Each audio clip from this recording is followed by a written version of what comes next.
자, 오늘 요한복음 강의 본문은 영상으로 우리가 보고 듣겠습니다. 대제사장이 예수에게 그의 제자들과 그의 교훈에 대하여 물으니 예수께서 대답하시되 내가 드러내놓고 세상에 말하였노라.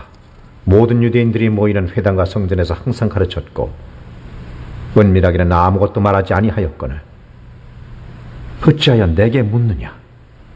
내가 무슨 말을 하였는지 들은 자들에게 물어보라. 그들이 내가 하던 말을 아느니라. 내가 대제사장에게 이같이 대답할 수 있느냐? 내가 말을 잘못하였으면 그 잘못한 것을 증언하라. 바른 말을 하였으면 네가 어찌하여 나를 치느냐? 안나스가 예수를 결박한 그대로 대제사장 가야바에게 보내니라. 시몬 베드로가 서서 불을 쬐더니 사람들이 묻되 너도 그 제자 중 하나가 아니냐? 라고 묻되 나는 아니요. 라고 부인하자 대제사장의 종 하나는 베드로에게 귀를 잘린 사람의 친척이라 이르되 내가 그 사람과 함께 동산에 있는 것을 내가 보지 아니하였느냐? 아니요. 이 베드로가 또 부인하니 곧 닭이 울더라.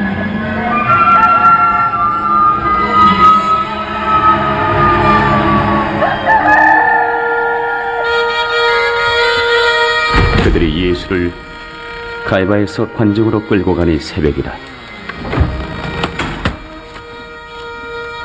그들은 더럽힘을 받지 아니하고 유월절 잔치를 먹고자 하여 관정에 들어가지 아니하더라. 그러므로 빌라도가 밖으로 나가서 그들에게 말하되 너희가 무슨 일로 이 사람을 고발하느냐? 이 사람이 행악자가 아니었다면 우리가 당신에게 넘기지 아니하였겠나이다. 너희가 그를 데려다가 너희 법대로 재판하라. 우리에게는 사람을 죽이는 권한이 없나이다. 이는 예수께서 자기가 어떠한 죽음으로 죽을 것을 가르쳐 하신 말씀을 응하게 하려 함이로라.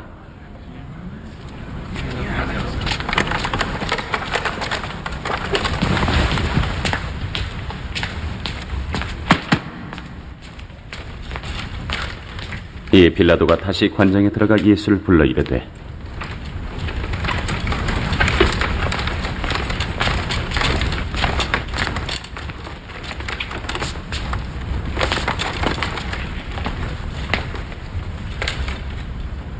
네가 유대인의 왕이냐? 이는 네가 스스로 하는 말이냐? 다른 사람들이 나에 대하여 네게 한 말이냐? 내가 유대인이냐? 네 나라 사람과 대제사장들이 너를 내게 넘겼으니 네가 무엇을 하였느냐? 내 나라는 이 세상에 속한 것이 아니니라. 만일 내 나라가 이 세상에 속한 것이었더라면 내 종들이 싸워 나로 유대인들에게 넘겨지지 않게 하였으리라. 이제 내 나라는 여기에 속한 것이 아니니라. 그러면 네가 왕이 아니냐? 네 말과 같이 내가 왕이니라. 내가 이를 위하여 태어났으며 이를 위하여 세상에 왔나니 곧 진리에 대하여 증언하리 함이로라. 무릇 진리에 속한 자는 내 음성을 듣느니라. 진리가 무엇이냐?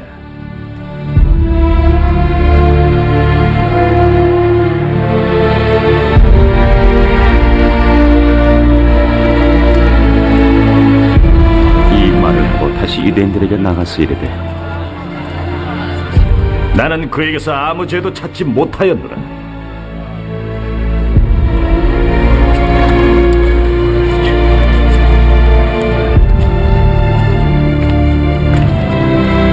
유월절이면 내가 너희에게 한 사람을 놓아주는 전례가 있으니 그러면 너희는 내가 유대인의 왕을 너희에게 놓아주기를 원하느냐? 아니야. 그들이 또 소리질러 이르되 이 사람이 아니라 바라바요. 바라바요. 하니 바라바는 강도였더라.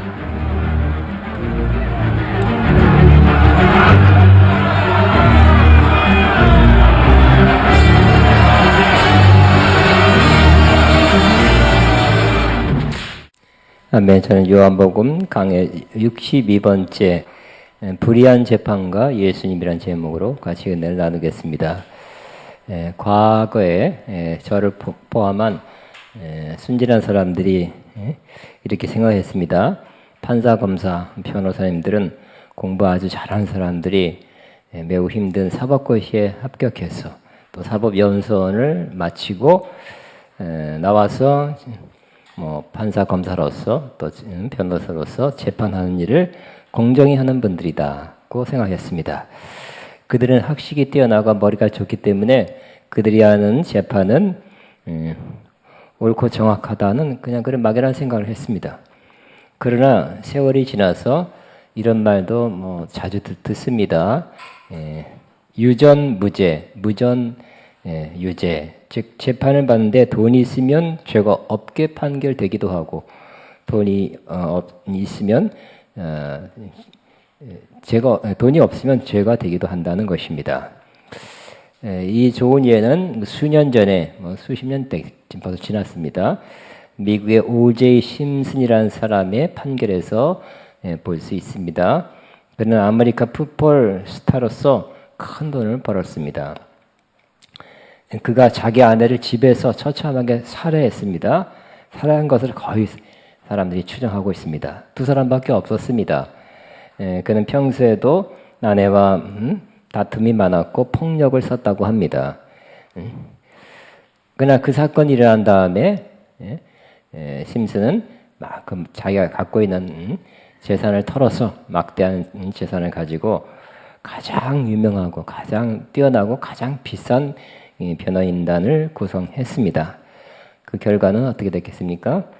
무죄가 됐습니다. 사람들이 깜짝 놀랐습니다. 저렇게 큰 돈을 들여서 변호인단을 사서 99.999%는 심슨이 죽였다고 사람들이 다 마음에 생각하고 심증이 있는데 꼭 심슨이 죽였다는 증거는 안 나오지 않느냐는 변호인단의 주장에 따라서 그는 무죄로 판결이 되었습니다. 그래서 사람들이 놀랐고요. 공정한 재판과 사법부에 대한 신뢰를 많이 떨어뜨린 사건이 되었습니다. 얼마 전 우리나라 어떤 사람도 간첩죄로 오랜 기간 수십 년 복역하고 나왔습니다. 근데 나와서 판결이 뒤집혔어요. 수사기관에서 간첩으로 조작했다는 것입니다. 그 사람은 억울하게 간첩의 눈명을 쓰고 상당 기간 힘들게 인생을 살았습니다. 그리고 최근에 판결이 뒤집히자 매우 큰 액수의 보상을 국가가 하도록 재판부는 판결을 했습니다. 저는 제가 이런 거 관심 많다거나 뉴스를 본다거나 하지는 않습니다. 그냥 스쳐가는 그냥 타이틀만 주로 봅니다. 그러면 저는 이런 생각했습니다. 판결은 그 돈으로 그 막대한 돈을 받았다 할지라도 그 사람의 젊은 시절의 인생이 다시 되돌아올 수도 없고 보상받을 수 있다는 말인가? 또 잘못된 판결은 판사가 해놓고 막대한 그 돈은 국가가 배상해야 하는가? 또 세 번째는 지금 다시 한 판결도 정확한 것인가? 그때는 왜 간첩을 해놓고 지금은 아니라고 또 하고 퀘스천이 잘 모르겠습니다. 또 우리 계속 뉴스에 나오는 사건이 얼마 전부터 법원의 수장이라는 대법원장가 1월 24일 구속 수감돼서 구치소에 수감된 채로 후배 검사 판사로부터 재판을 받고 있는 것이 연일 보도되고 있습니다. 사법농단의 주역이라는 것입니다.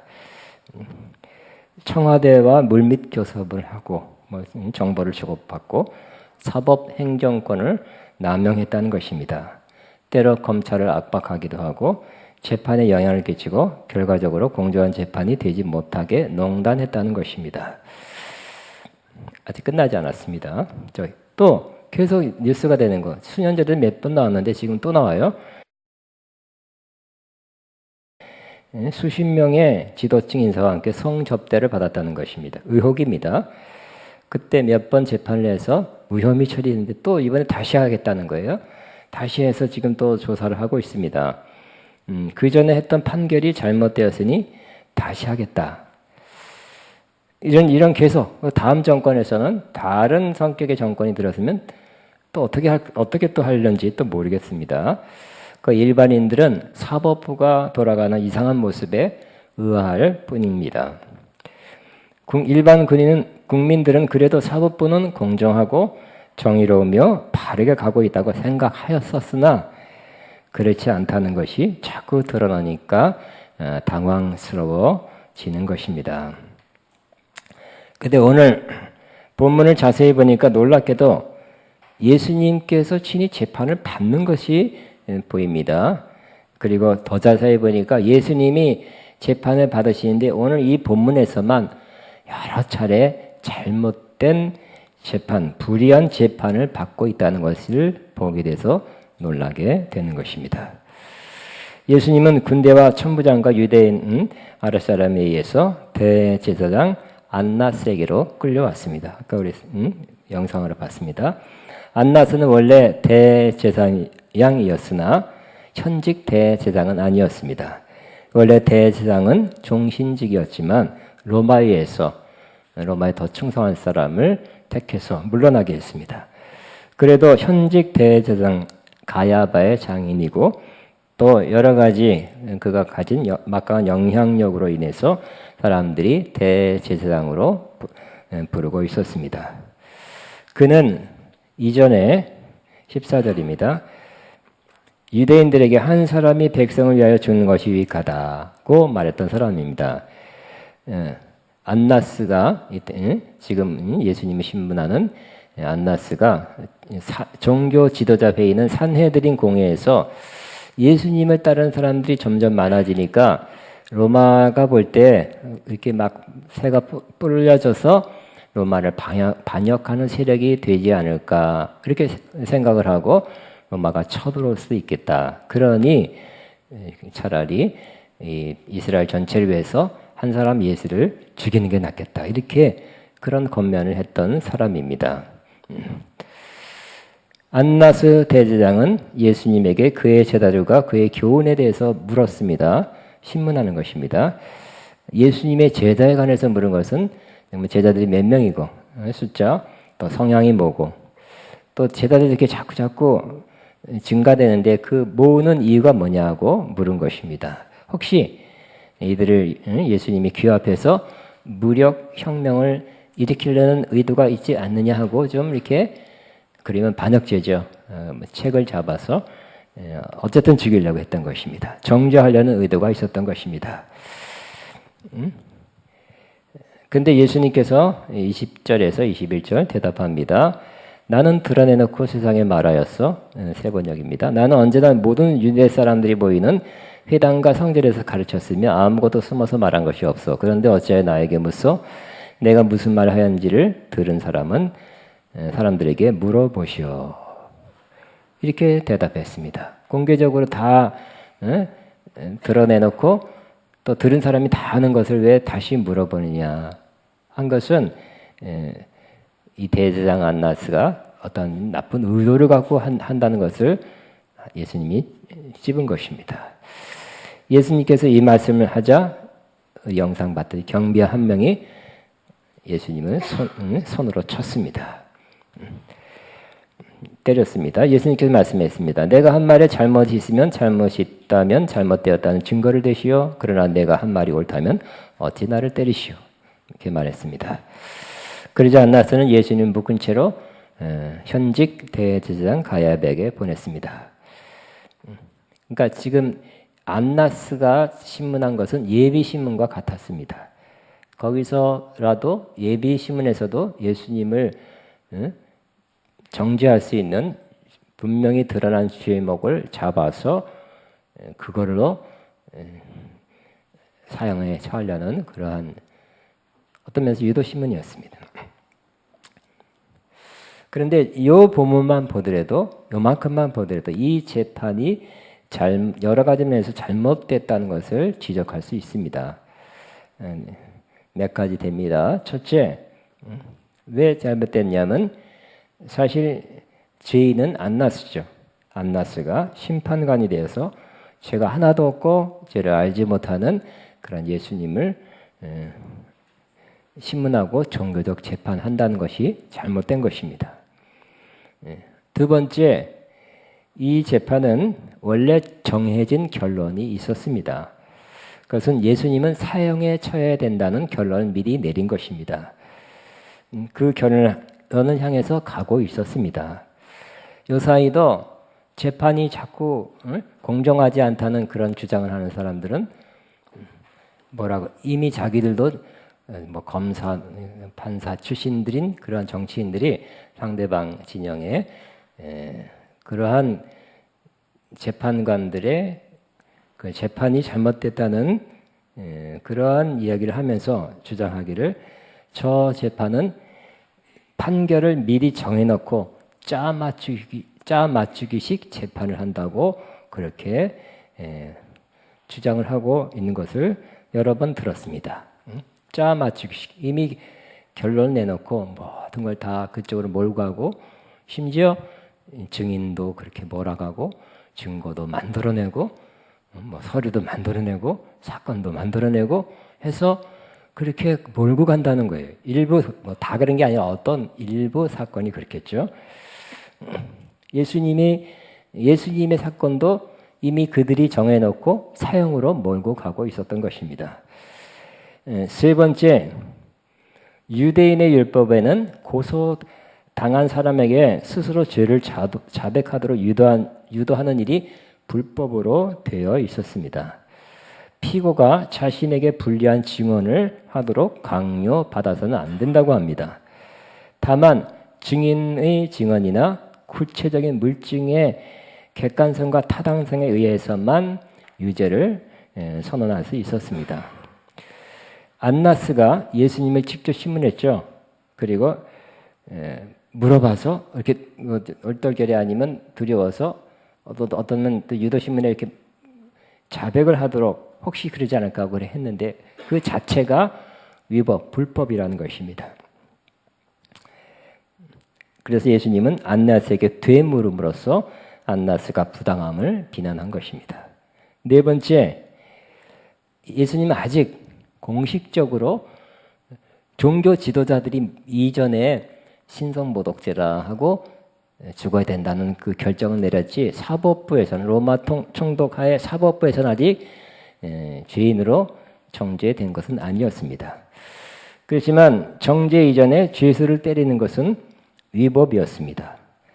예수님의 죄를 입증할 만한 증거는 제시하지 못했습니다. 빌라도가 나중에 난 이 사람에게서 죄를 찾을 수 없었어 하고 그렇게 말하는 걸 보면 알 수 있습니다. 아직 정죄되지 않은 예수님을 때린 것은 위법이었다고 볼 수 있습니다. 네 가지 됐습니다. 또 두 가지 더 있습니다. 예수님은 정식 대제사장 가야바에게로 끌려갔습니다. 그리고 가야바는 다시 당시 총독 본디오 빌라도의 관정으로 끌고 갔습니다. 다른 복음서, 이 요한복음 말고 마태, 마가, 누가복음에는 그 전의 사건, 산헤드린 공회에 예수님이 끌려가서 신성모독이다. 너가 하나님의 아들이라고 주장한 것은 하나님과 너를 동등하게 놓고 너도 하나님이라고 주장하는 신성모독죄다. 네가 어떻게 메시아가 됐느냐. 자칭 메시아라는 그런 참남한 그런 죄를 졌다고 사형의 종교적 재판에서 사형을 내린 것입니다. 그러나 요한복음에서는 그 기사를 뺐습니다. 그러나 로마 식민 통치를 받던 이스라엘은 사형 집행을 하는 권한이 없었기 때문에 새벽 일찍 빌라도 총독의 법정에 세운 것입니다. 아까 그 영상이 새벽이었어요. 또 그들은 불법을 하게 된 것입니다. 즉 예수님을 밤에 신문한 것은 불법이었다는 것입니다. 아까 안나스가 시험난 안나스가 신문한 것이 밤이었는데 이것이 불법이었다고 합니다. 또 신문한 당일에 판결을 내린 것이 그 당시의 법으로 불법이었다고 합니다. 빌라도는 예수님 인계받고 나가서 너희가 무슨 일로 이 사람을 고발하냐고 물었습니다. 그때 예수님은 이 사람이 행악자가 아니라면 우리가 어떻게 이 사람을 당신에게 끌고 왔겠습니까? 이 사람은 행악자다 하고 그렇게 고발해서 넘겼습니다. 뭐 우리 신앙적으로 종교적으로 율법에 구약 신명기 뭐 이렇게 해서는 안 통하죠. 그러니까 악한 사람이다. 행악자라는 것은 심성이 악하고 인격이 삐뚤어진 사람이다. 그러니 처벌해달라고 고발했던 것입니다. 그러니까 여섯 번째 잘못은 그들은 예수님을 신성모독죄로 사실 죽이는 것입니다. 그러면서도 로마 총독에게는 행악자로 고발해서 거짓으로 그렇게 죽게 하는 것입니다. 신성모독죄라면 로마법으로는 죽이지 못하게 되어 있습니다. 로마는 그 당시 정복한 나라들의 종교, 관습 등 인정해주는 그런 정책을 폈기 때문입니다. 잘못된 고발, 잘못된 죄명으로 예수님을 죽이는 모습을 보게 되었습니다. 6가지를 봤습니다. 요 부분만 보더라도 이 재판은 6가지 이상 잘못된 것으로 이렇게 이루어져 가는 잘못된 재판이었다. 예수님 잘못된 재판을 받고 죽어가는 모습을 보게 됩니다. 그러나 빌라도는 알았죠. 빌라도는 뭐 겉으로는 저렇게 딱딱하게 엄숙하게 이렇게 나왔지만 속으로는 마음이 틀렸어요. 예수란 분은 죄인이 아니다. 죽어야 될 큰 죄를 지은 사람이 아니라고 속에는 그렇게 판단을 했던 것입니다. 그래서 그를 데려다가 너희의 법대로 재판하라고 하였습니다. 유대인들은 우리에게는 사람을 죽일 권한이 없나이다라고 대답하며 밀어붙였던 것입니다. 자, 빌라도가 예수님을 만났습니다. 소문은 많이 들었겠죠. 근데 처음 가까이 만나보고 어떠한 생각을 가졌고 어떤 마음을 가졌나에 대한 것은 빌라도 보고서라는 빌라도가 자기 로마 황제에게 보낸 우리 한국에는 한국 그런 페이지는 50페이지 긴 보고서에 잘 나타나 있습니다. 지금도 성 소피아라는 사원에 그 보고서가 보관이 있다고 합니다. 그러니까 실제 있었던, 실제 지금까지 보관되어 있는 그 보고서에 보면 예수님은 어떻게 생각하고 예수님은 어떻게 보고 느꼈는지를 잘 알 수 있습니다. 기니까 그 일부 조금만 이렇게 소개하겠습니다. 빌라도가 편지를 황제에게 보고합니다. 제 귀에 들려온 여러 가지 소문 중에 특별히 제 주의를 집중시키는 사건이 한 가지 있었습니다. 그것은 한 젊은 청년, 예수님, 갈릴리 지방에 나타나 그를 보내신 하나님의 이름으로 새로운 법, 사랑의 법이겠죠. 새로운 법, 신약을 고견 열정으로 가르치고 있다는 것이었습니다. 나사렛 예수는 유대인보다는 로마인에게 더 친근하게 말을 하였습니다. 유대인 바리새인은 많이 비판했으니까. 어느 날 저는 큰 군중이 모여있는 실로라는 곳을 지나가다가 군중에 둘러싸인 한 젊은이가 나무에 기대어 선 채로 군중을 향하여 조용하게 연설하고 있는 것을 목격하게 되었습니다. 그가 예수라고 누가 가르쳐 줬습니다. 그는 약 30세가량으로 보였습니다. 저는 지금까지 그렇게도 마음을 끄는 평온한 얼굴을 본 적이 결코 없었습니다. 제가 온 것은 예수에게 방해가 되지 않으려고 저는 계속 걸었으나 제 부관에게는 군중 속으로 들어가 그가 무슨 말을 하는지 들어보라고 했습니다. 계속 생략합니다. 제가 읽어본 어떤 철학자의 작품에서도 예수의 말에 비교될 만한 것은 읽어본 적이 없는 것 같았습니다. 저는 예수 자신도 모르게 보호의 손길을 그에게 뻗쳐 주었습니다. 제가 생각하기로는 우리 조상의 종교는 로마 예수의 종교로 대치될 것이며 이 순교한 종교, 예수님, 기독교, 로마 제국을 허망하게 붕괴시킬 것입니다. 그 사람, 예수님이 모습을 나타냈을 때 저는 접견실에서 거닐고 있었습니다. 그런데 갑자기 제 다리는 쇳덩이로 된 손으로 대리석 바닥에 붙여놓은 것처럼 꼼짝할 수 없었습니다. 그 나사렛 젊은이는 조용히 서 있는데 저는 마치 형사범처럼 사지를 떨고 있었던 것입니다. 매우 솔직합니다. 한참 동안 저는 이 비범한 사람을 존경과 두려움으로 응시하였습니다. 그럼에도 불구하고 저는 너무나 두렵고 떨려서 그에게 접근할 수 없었습니다. 땅의 군주여, 예수께서 입을 열었습니다. 나는 이 세상에 전쟁을 일으키려고 온 것이 아니라 평화와 자비와 사랑을 주려고 왔습니다.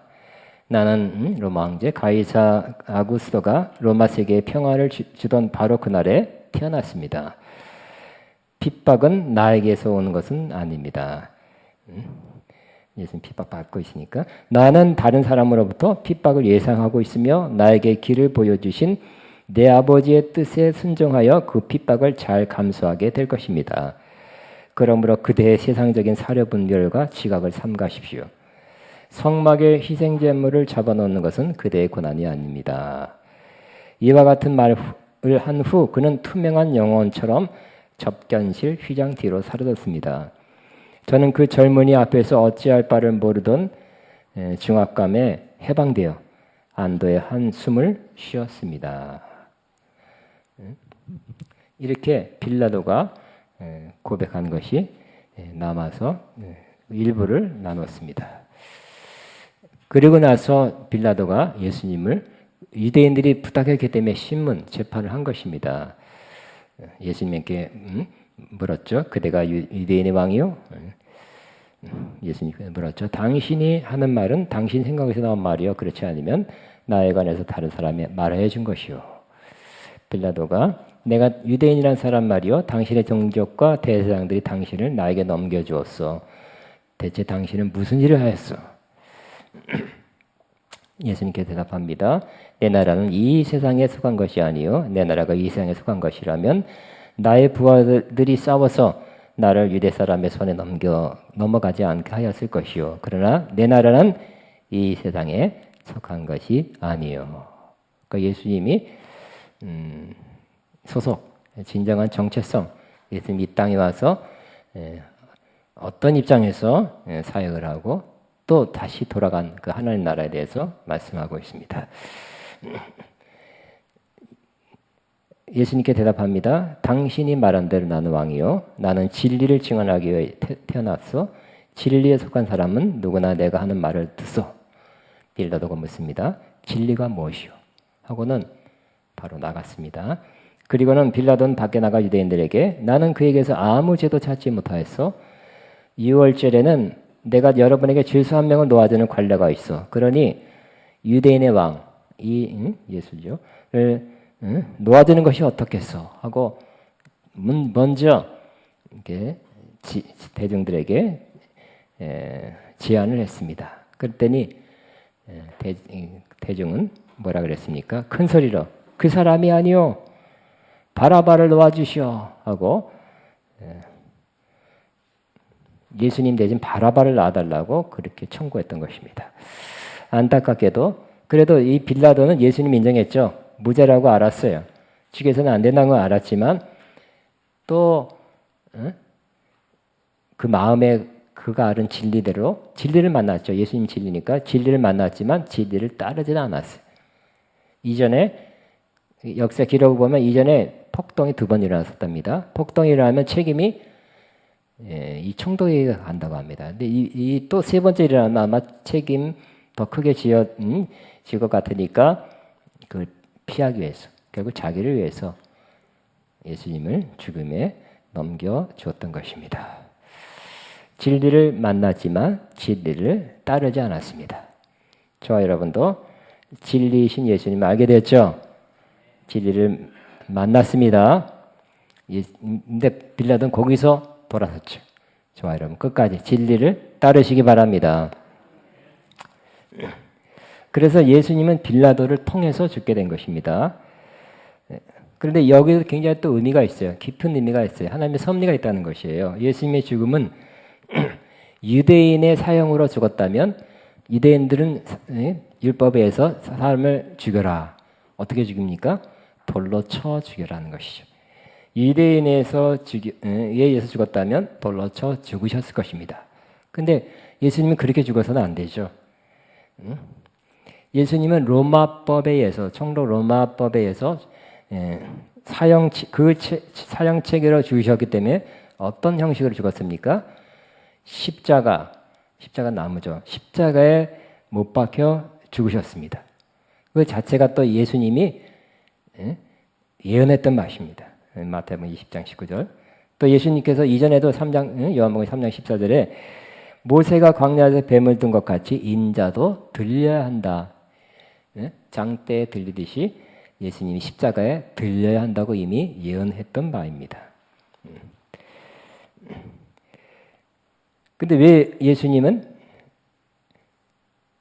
십자가에 못 박혀 죽으셨습니까? 로마법에 의해서, 로마 사형 체제에 의해서 죽었습니다. 그것도 하나님의 섭리가 있었다는 것입니다. 자, 하나님의 섭리는 뭡니까?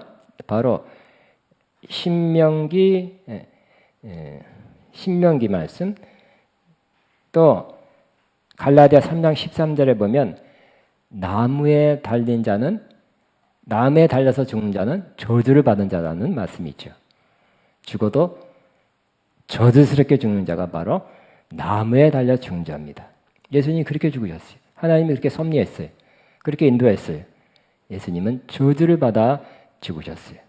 근데 그 저주는 누구의 저주입니까? 바로 우리의 저주입니다. 우리가 받을 저주를 대신 받으시고, 예수님은 죄가 돼서 저주를 받으시고 우리는 의가 된 것입니다. 저와 여러분 의가 되었습니다.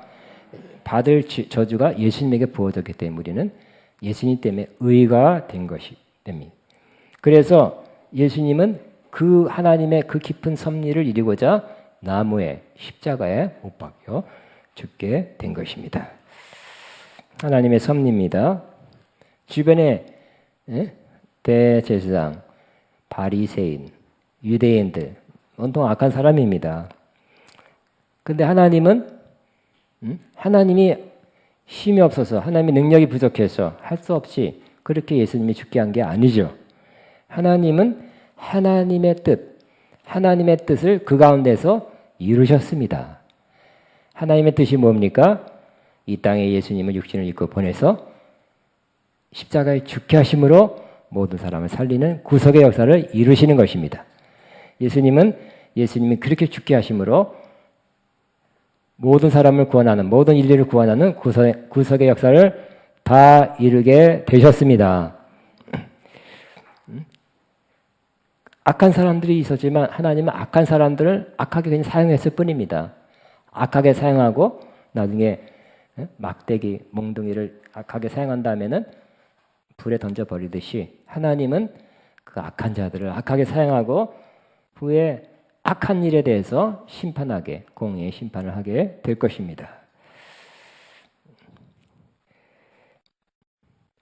근데 또 예수님의 편에서는 예수님도 자유의지가 있기 때문에 그것을 거부할 수 있어요. 피할 수 있어요. 그렇지만 그런 마음도 들었지만 이게 너무 힘드니까 이 잔이 내게 좀 지나가게 앞서서, 그러나 바로 마음이 바뀌었죠. 그러나 내 원대로 마옵시고 아버지 원대로 하기를 원합니다 하고 그 죽음이라는 쓴잔을 받아들였습니다. 순종하게 된 것입니다. 이 모습을 보면서 우리도 이러한 과정을 여러분 조금 겪는 사람, 조금 많이 겪는 사람이 있게 될 것입니다. 저와 여러분은 예수님을 믿는 사람이죠. 또 제자는 어떤 사람이에요? 예수님께 나를 따라오라. 예수님을 따라가는 사람이죠. 가만히 보니까 예수님이 이게 억울한 불의한 재판을 받았다면 제자들도 이런 억울한 일, 불의한 일, 또 심지어 어떨 때는 불의한 재판까지 받지 않을까 하는 그런 생각을 하게 되었습니다. 우리가 이 세상에 살고 있기 때문입니다. 이 세상은 어떤 세상이라 그랬습니까? 이 세상 임금이 마귀라 그랬죠. 또 이 세상은 악한 자 아래 처해 있다고 또 말씀하고 있어요. 예수님은 이 세상에 속한 왕이 아니라 그랬죠. 내 나라는 이 세상에 속한 것이 아니다. 달라요. 이 세상은 이게 악한 자가 악한 일 하다가 결국 심판을 받을 세상입니다. 그리고 지금은 보이지 않게 임하였고 또 계속 임하고 있고 확장되고 있는 하나님 나라의 왕이고 그 나라가 언젠가는 예수님 다시 오실 때는 온통 그 나라가 될 것입니다. 하나님 나라가 될 것입니다. 주님이 우리와 함께 다스리는 지금 악한 자가 권력자가 뭐 무슨 법으로 정치력으로 불의로 돈으로 여러 가지 수완으로 다스리는 것 같아요. 그러나 이 세상 나라는 멸망하게 될 것입니다. 그러면서도 우리 크리스천들이 이 악한 세상에서 불의하고 악한 체제하에 살고 있다는 거, 또 불의한 사람 속에 살고 있다는 게 얼마나 힘든가 하는 것을 생각해 보게 됐습니다. 불의한 일을 많이 보게 됩니다. 신문 보기 어렵죠? 안 봐요. 잠깐 봐요. 1분씩. 저도 돈 내고 봅니다. 1분씩. 또 뉴스 안 보고요. 혹시 뭐 간단하게 1분씩 세상 돌아가는 걸 알려고. 보기 어려워요. 화가 나요. 어떻게 이런 일이 일어날 수 있을까? 불의한 일을 우리가 많이 보는 것이 매우 고통스럽습니다. 또 불의한 것을 경험하기도 합니다. 억울한 일, 가슴 칠만한 일을 또 심지어 불의한 재판을 받는 일도 있을 수 있습니다. 그런데 이걸 보면서 예수님이 이렇게 그런 것을 그 과정을 겪었고 심지어 불의한 재판에 의해서 맞지도 않는 그 판결에 의해서 제목으로 죽으셨다면 우리도 그럴 수도 있겠다. 다 그런 거 아니에요. 그럴 수도 있겠다 하는 그런 생각을 하게 되었습니다. 가만히 생각하니까 사도 바울도 어떻게 죽었습니까? 세상 관점에 보면 재판을 져서 사형으로 죽었죠. 베드로도 마찬가지로 그렇게 순교했습니다. 예수님의 종들이 그렇게 죽었어요. 예수님을 따라간 것입니다. 우리는 꼭 그렇게 죽지 않다 하더라도 이 세상에서 반드시 주님의 참 제자라면 좋은 일, 행복한 일, 기쁜 일, 돈 많이 버는 일, 뭐 잘 나가는 일, 유명하게 된 일, 그런 일만 있게 되는 것은 아니라고 생각해야 될 것입니다. 그렇지만 크리스찬이 오히려 경건하게 살고자 하는 더 많이 핍박을 받는다 그랬습니다. 이러한 핍박을 받지만 또 이러한 악한 세상에서 악한 체제에서 악한 사람들 속에서 또 힘들게 살고 있지만 하나 희망적인 사실은 그러한 상황에서 예수님은 어떻게 했습니까? 하나님의 뜻을 다 이루셨죠.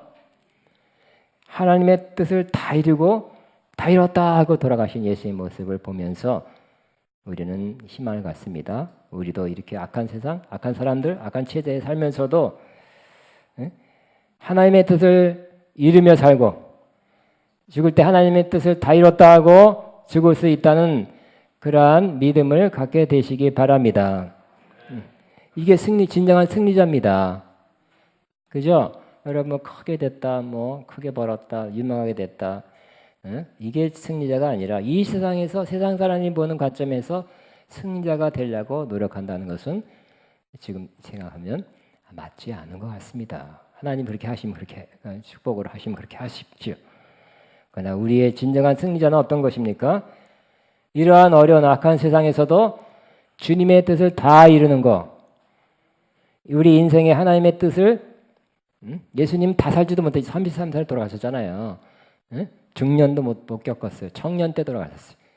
인생도 다 못 살아보시고 결혼도 못 해보시고 부도 못 내려보셨던 것 같아요. 그렇지만 하나님의 뜻을 다 이루고 돌아가신 예수님처럼 우리 이 땅에서 하나님의 뜻을 다 이루고 돌아간다면 그 사람이야말로 진정한 승리라는 것을 기억하시고 결과적으로 최후적으로 여러분 승리자 되시기를 주의 이름으로 축복합니다. 우리 한번 기도하겠습니다. 주의 사랑 이 찬양하고 하나하고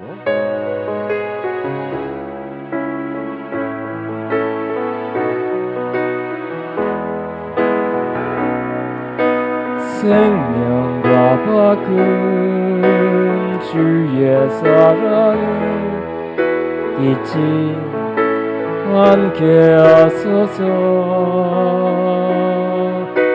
나를 위해 흘렸던 주의 눈물 잊지 함께 하소서. 주의 긍휼과 주의 선하심 내가 묵상하오니 나의 흘렸던 주의 눈물이 진 함께 하소서.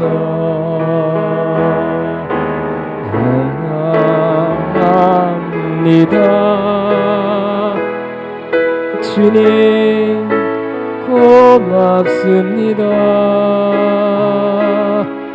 그 사랑 때문에 그 눈물 때문에 주 앞에서의 주님 감사합니다. 감사합니다.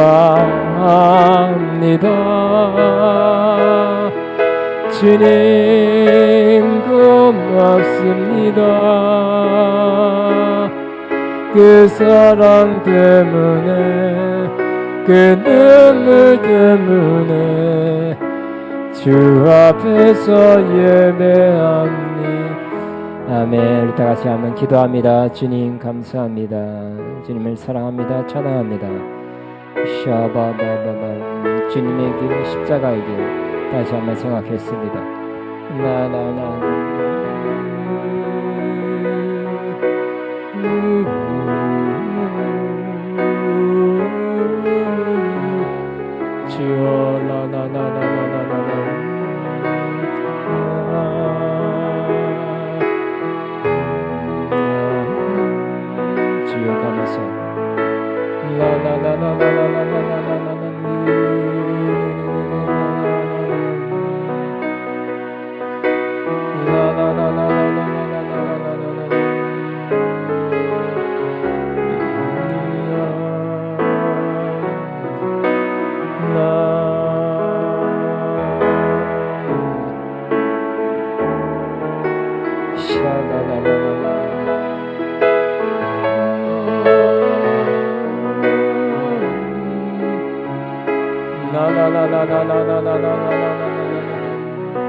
주여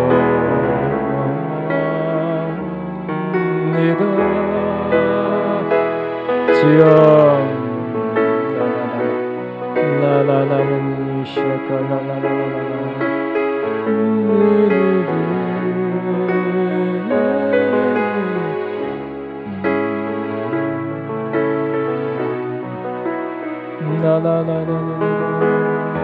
감사.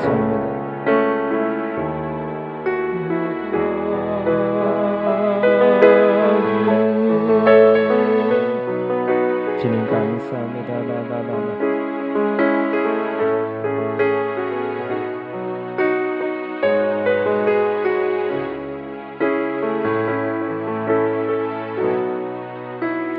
아멘. 주님의 뜻은 이루소서. 고요한 춤에 기다리니 진흙과 같은 날 빚으소. 주님의 영상 만드소서. 주님의 뜻을 이루소서. 주님 발 앞에 엎드리니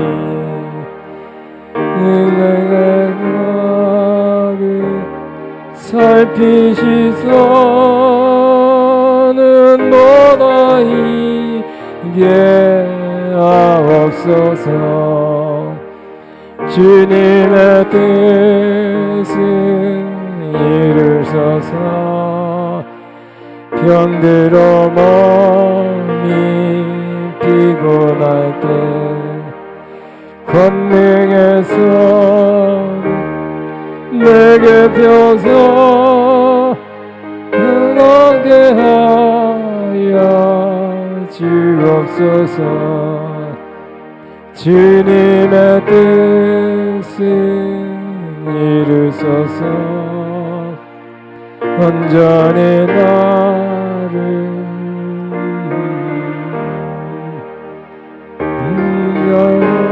함께 동행함을 남인이 알게 하옵소서.